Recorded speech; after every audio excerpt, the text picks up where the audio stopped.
আস্তে আস্তে। তুমি তুমি সত্যি বলছো তো প্রমি? সত্যি বলছো তো আমার সুবীর খোঁজ পাওয়া গেছে? হ্যাঁ মা, আমি সত্যি বলছি। আমি নিজে কথা বলেছি ওনার সাথে। এই তো এইখানে বসিয়েছিলাম ওই আশ্রমে, এইখানে আমি শরৎকে পাঠিয়েছি ওনার সাথে। তুমি দেখো মা, শরৎ সুভাষকে ঠিক ফিরিয়ে আনবে। তাই যেন হয় ঠাকুর, তাই যেন হয়। আমার সুবীরকে ফিরিয়ে দাও, আমার খুব চিন্তা হচ্ছে ওর জন্য। মা মা মা মা তুমি এত চিন্তা করো না মা। মা, চিন্তা তো আমাদের সবার হচ্ছে, তবে আমি বলি কি, শরৎকে নিয়েও কিন্তু আমার খুব চিন্তা, জানো তো। ও তো আমাদের কারুর কথা শুনছে না, বলো, কারুর কোনো কথা শুনছে না। মা মা শরৎকে বরঞ্চ তুমি বিয়ে দিয়ে সংসারই করে দাও, বুঝেছো মা? মা জলটুকু খেয়ে নাও, আমার কথাটা শোনো। ওর বিয়ে হয়ে গেলে কিন্তু ও দেখবে এসব ছেড়ে দেবে। আমার এসব ভালো লাগছে না প্রমি। কি শুনলাম প্রভা? রঘু এসে বললে সুভাষের নাকি খোঁজ পাওয়া গিয়েছে।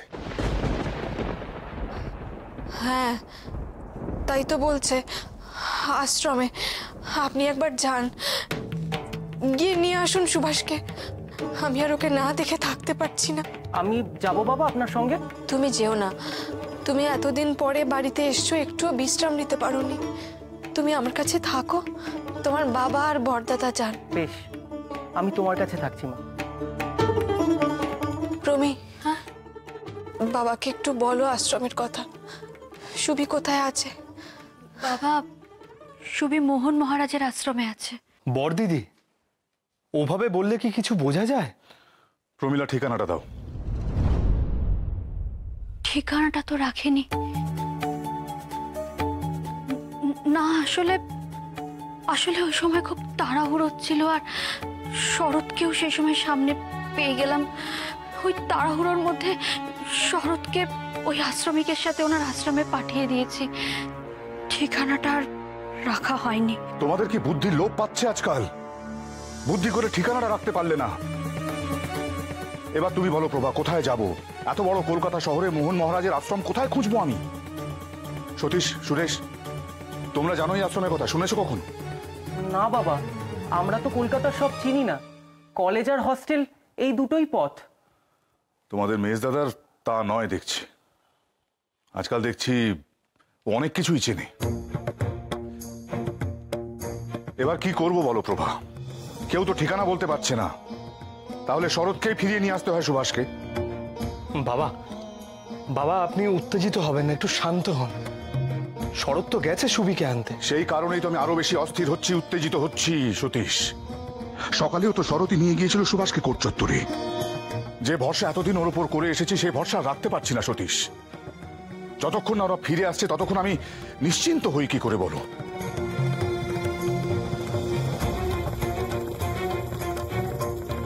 এটা তুমি কি করলে মেজো খোকা? তোমাকে নিয়ে আমাদের সবার কত গর্ব ছিল। আমার খুব ভয় করছে। কি উত্তর দেবো আমি সবাইকে?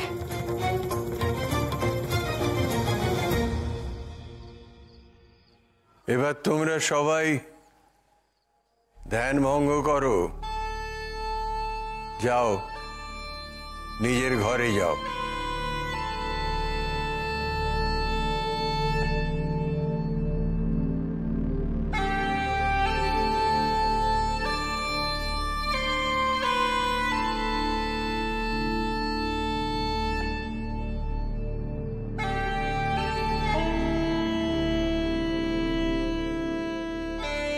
সুভাষ, চলো তুমিও এসো। সুবি, সুবি,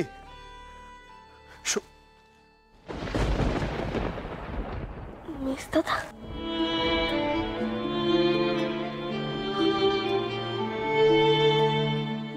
সুবি,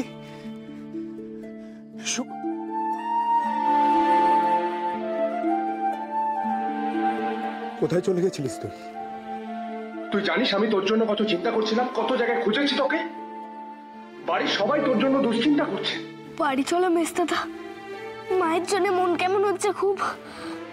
ও, এখন তোর মায়ের জন্য মন কেমন করছে? যখন আমার হাত ছেড়ে চলে গেলি একবারের জন্য ভাবলি না বাড়ির সবাই চিন্তা করছে যে তুই বাড়ি না ফিরলে মায়ের মনের অবস্থা কি হবে? চলে গেলি আমার হাত ছেড়ে। আমার ভুল হয়ে গেছে মেজদাদা, তখন ওই দাদাটাকে ওরা বেত মারছিল, আমার খুব কষ্ট হচ্ছিল, পিরু দাদার কথা মনে পড়ছিল তখন আমার, তাই তখন আমি ওরকম ছুটে চলে গেছিলাম। তোরে মেজ দাদার উপর তো খুব রাগ হয়েছে না রে? আমি ওই ছেলেটার জন্য কিচ্ছু করতে পারিনি, আমার কিছু করার ছিল না সুবি। আমারও খুব কষ্ট হয়েছে ওই ছেলেটার জন্য, খুব কষ্ট হয়েছে।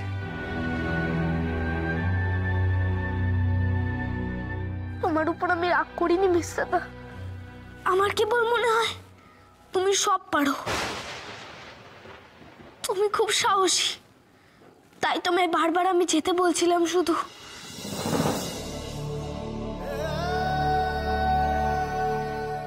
আমার আর সাহস কোথায় চলে? আমি তো কিছুই করতে পারিনি, কিচ্ছু না। সাহস আছে মেজদাদা, আমি জানি আমি না থাকলে তুমি ঠিক যেতে ওই দাদাটাকে বাঁচাতে। সঙ্গে কেউ থাকলে তার জন্য ভয় লাগে, তাই তো মেজদাদা? আমার মনের ভেতরে কি চলছে তুই কি করে বুঝলি সুবি? একদিকে মায়ের মুখ, একদিকে পরাধীন দেশ, আমি যে এই দ্বন্দ্ব বয়ে বেড়াচ্ছি। তবে আজ সুশীল সেনের ঘটনা। তুমি জানো মেজদাদা ওই দাদাটা কেমন আছে? না রে, জানি না। মেজদাদা তুমি দেখো, আমি ওই দাদাটার মতো আর কাউকে মার খেতে দেব না। আমি সাধু মহারাজকেও কথা দিয়েছি মেজদাদা, দেখা হলে জিজ্ঞাসা করো সাধু মহারাজকে। আসার পথে সাহেব একটা বাচ্চা ছেলেকে মারতে গিয়েছিল, আমি মারতে দিইনি। কি করেছিস তুই সুবি? আশ্রমে সাধু মানুষ, তোর এই আচরণে কেউ কিছু মনে করেননি তো? কেন কিছু মনে করব?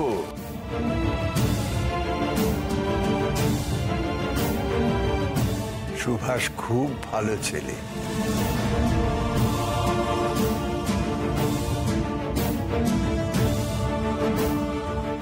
বেঁচে থাকো বাবু। আসলে সুশীলের ঘটনায় সুভাষ খুব অস্থির হয়ে পড়েছিল, ওকে শান্ত করার খুব প্রয়োজন ছিল। তাই আমি চেয়েছিলাম যে বাড়ির কেউ এসে ওকে নিয়ে যাক। আমি ওর মেজ দাদা, শরৎচন্দ্র বসু। ও, তুমি ওকে কোর্টের বাইরে নিয়ে গিয়েছিলে? না না না বাবা, না, মাথা নিচু করার মতো কোনো কাজ তুমি করনি। সনাতন, যাও শরতের জন্যে জল বাতাসের ব্যবস্থা কর। না না, আমার কিচ্ছু লাগবে না। সুবিকে দেখে আমার প্রাণ জুড়িয়ে গেছে। এবার তাহলে এখান থেকে যাওয়ার অনুমতি দিন মহারাজ। হ্যাঁ, বাড়ি যাবে, কিন্তু আমার মনে হয় শরৎ, আজকের রাতটা তোমরা এখানেই অতিবাহিত করো। দেখো, পথে অনেক অশান্তি চলছে। সুভাষকে একা নিয়ে যাবে, যদি কোনো বিপদ আপদ হয়। যেমন আপনি ভালো বোঝেন। আপনি ওকে আগলে রেখেছেন, আপনার অনুমতি ছাড়া ওকে এখান থেকে নিয়ে যাব না। সাধু মহারাজ, মেজদাদাও জানে না ওই দাদাটা কেমন আছে, আপনি একবারটি জেনে বলবেন আমায়? ও ব্যথা পেয়েছে নিশ্চয়ই, কিন্তু ওর যা মনের জোর, ও বেঁচে আছে বলেই আমি মনে করি। তুই চিন্তা করিস না বাবা, চিন্তা করিস না।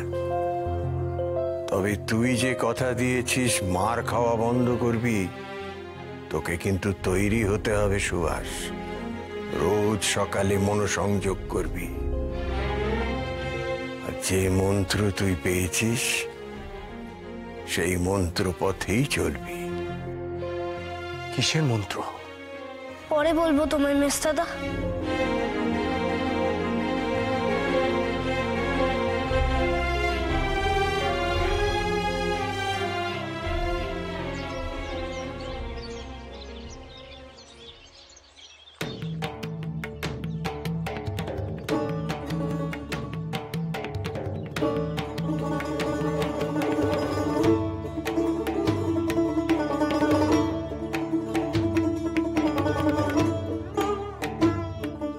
এখানে কি করছো সুভাষ?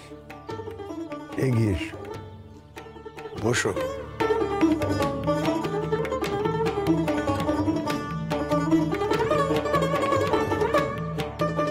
একে বলে পদ্মাসন। তুমিও বসো ওদের মতো করে। দেখো দেখি তুমিও পারো কিনা।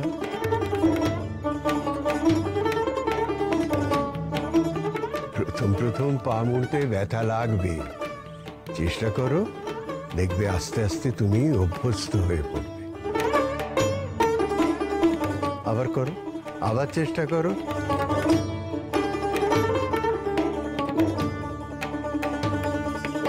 এই তো। এবার হাত দুটো ওদের মতো করে রাখো। এবার দেখো ওরা হাত দুটো কেমন করে রেখেছে। হাঁটুর ওপর নিয়ে যাও। সিদ্ধাড়া সোজা, একদম সোজা। হ্যাঁ,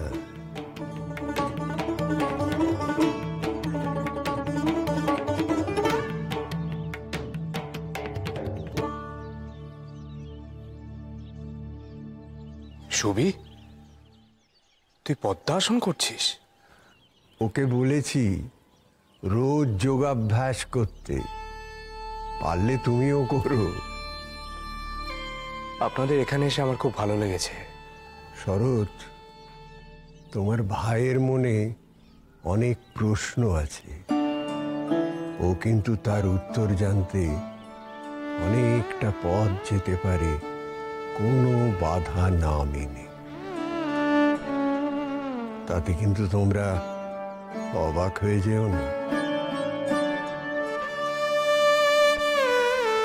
ওকে কি এখন ডাকা ঠিক হবে? বাড়িতে সবাই চিন্তায় রয়েছেন। আমি ডাকছি। সুভাষ, এবার যে তোমায় মায়ের কাছে যেতে হবে বাবা। রোজ অভ্যাস করবে সুভাষ। এসব হচ্ছে আমাদের দেশের প্রাচীন রীতি। ছবি চল।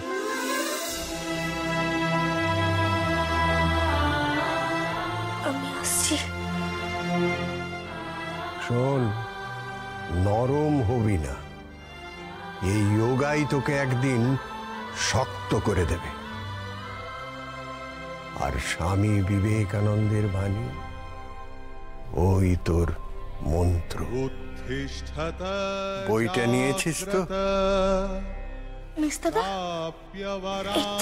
এসো, আবার এসো। আয়। শূরস্য ধারা।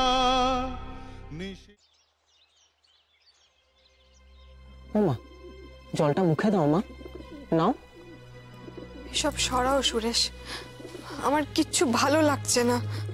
শুধু এই জলটুকুই তো মা? তুমি আর বাবা কাল সারা রাত জেগে কিচ্ছুটি মুখে দাওনি। এভাবে তো অসুস্থ হয়ে পড়বে।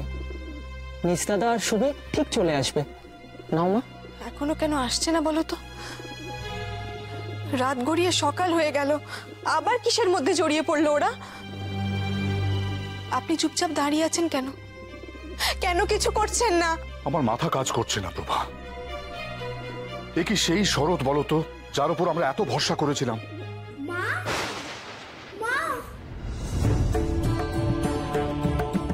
সুবি, মা, মা, সারা রাত কোথায় ছিলে? এ কি কপালে এরকম কাটলো কি করে? হ্যাঁ, কি হয়েছে? কাল আমার তোমার জন্য খুব কষ্ট হচ্ছিল মা। আমারও তো কষ্ট হচ্ছিল বাবা। জলটা দাও তো। মিস্তাদা, শুভে, নাও একটু। সুভাষ, তোমার মেজদাদা কোথায়? ভাড়া দিচ্ছে গাড়ির।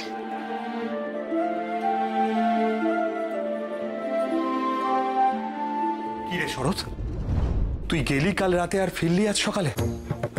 তুই জানতিস না বাবা মা টেনশন করবেন? পথে তেমন কোনো গাড়ি ছিল না। ও, তা এক প্রকার ভালোই করেছিস, সুবিকে নিয়ে সকালে ফেরার সিদ্ধান্ত নিয়ে। কলকাতার রাস্তায় রাতে কোনো বিপদ হতে পারত। সুরেশ, সুভাষকে নিয়ে ভেতরে যাও। আমিও ভেতরে যাই। ছেলে দুটো কাল থেকে কিছু খেয়েছে কিনা তাও তো জানি না, খাবারের ব্যবস্থা করি।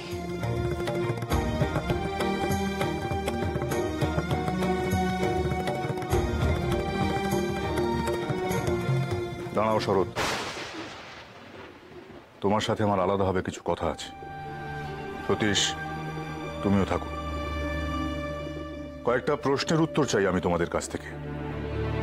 সতীশ, তুমি তো শরতের দাদা, সত্যি করে বলবে, শরৎ কি কোনোভাবে স্বদেশী আন্দোলনের সঙ্গে যুক্ত হয়েছে?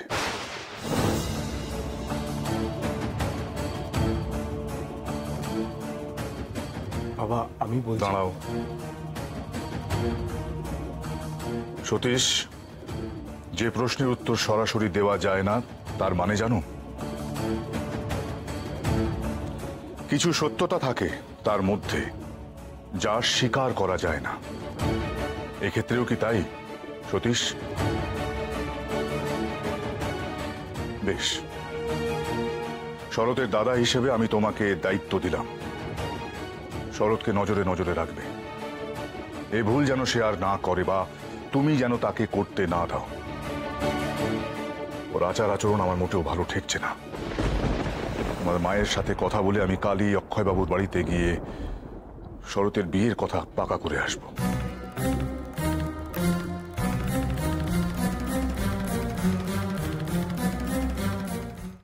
শরৎ, তোকে আমি আগেও সাবধান করেছিলাম যে যা করবি ভাবনা চিন্তা করে করবি, কিন্তু তুই আমার কোনো কথাই কানে তুললি না। দেখলি তো আমাকে কিরকম বিপদের মধ্যে ফেলে দিলি তুই। শরৎ, আমি বাবাকে কি উত্তর দেব? বাবাকে কি আমি মিথ্যা বলবো যে তার শরৎ স্বদেশীর পথে যায়নি? বিশ্বাস করো বর্ধদা, কিছুদিন আগে পর্যন্ত আমার মনে দ্বিধা ছিল আমি কোন পথে যাব। দেশের এই অবস্থা দেখে ভাবতাম যে দেশের কাজে যোগ দেব, কিন্তু তখনই বাড়ির সকলের মুখ মনে পড়ত। ভাবতাম মায়ের কি হবে, বাবা কি করবেন, আর সুবি সে তো তার মেজদাদাকে না দেখলে কষ্ট পাবে। কিন্তু আজ আর আমার মনে কোনো দ্বিধা নেই বর্ধদা। কি বলছিস কি শরৎ? তোর কি মাথা খারাপ হয়ে গেল? তুই শুনলি না বাবা কি বলে গেলেন? শরৎ, তুই একদিনে বাবা মায়ের ভরসাটা হারিয়েছিস, সেই ভরসা তো তোকেই অর্জন করতে হবে শরৎ। আমার কথা শোন শরৎ, তুই এইসব দ্বিধাদ্বন্দ্ব মন থেকে বার করে দিয়ে লেখাপড়ায় মন দে। তোমার মনেও কোনো দ্বিধা থাকতো না বর্ধদা, তুমি যদি ওই স্কুল পার করা সুশীল সেনের মুখটা দেখতে। দেশের জন্য কি অবলীলা ইংরেজ পুলিশের লাঠির ভারী সহ্য করছিল ওইটুকু ছেলে যার বাবা মা সকলে আছে। সে পারলো, আর আমি পারবো না দেশের জন্য কিছু করতে? সবসময় শুধু নিজের কথা ভাববো না বর্ধদা, না। এরপর আর কোনো দ্বিধা থাকতে পারে না।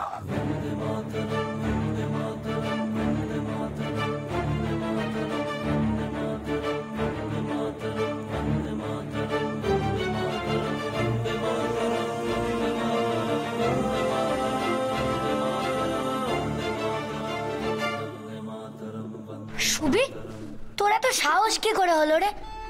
প্রথমে তুই তোর মেজদাদার হাত থেকে পালালি, তারপর সাহেবদের বাধা দিলি, কি করে এত সাহস হলো? স্বামী বিবেকানন্দের বলা কথাগুলো শুনেছো ছোট মামা? স্বামী বিবেকানন্দ? কই, না তো, আমাদের স্কুলের বইতে তো নেই। সবকিছু আমাদের পড়ার বইতে থাকে না ছোট মামা। এর বাইরেও একটা জগৎ আছে যার ব্যাপারে আমরা কিচ্ছু জানি না, কিন্তু জানা উচিত। স্বামী বিবেকানন্দ কি বলেছেন জানো? ওঠো, জাগো, এগিয়ে চলো। লক্ষ্যে পৌঁছানো না পর্যন্ত থেমো না। লক্ষ্যে না পৌঁছানো পর্যন্ত থেমো না।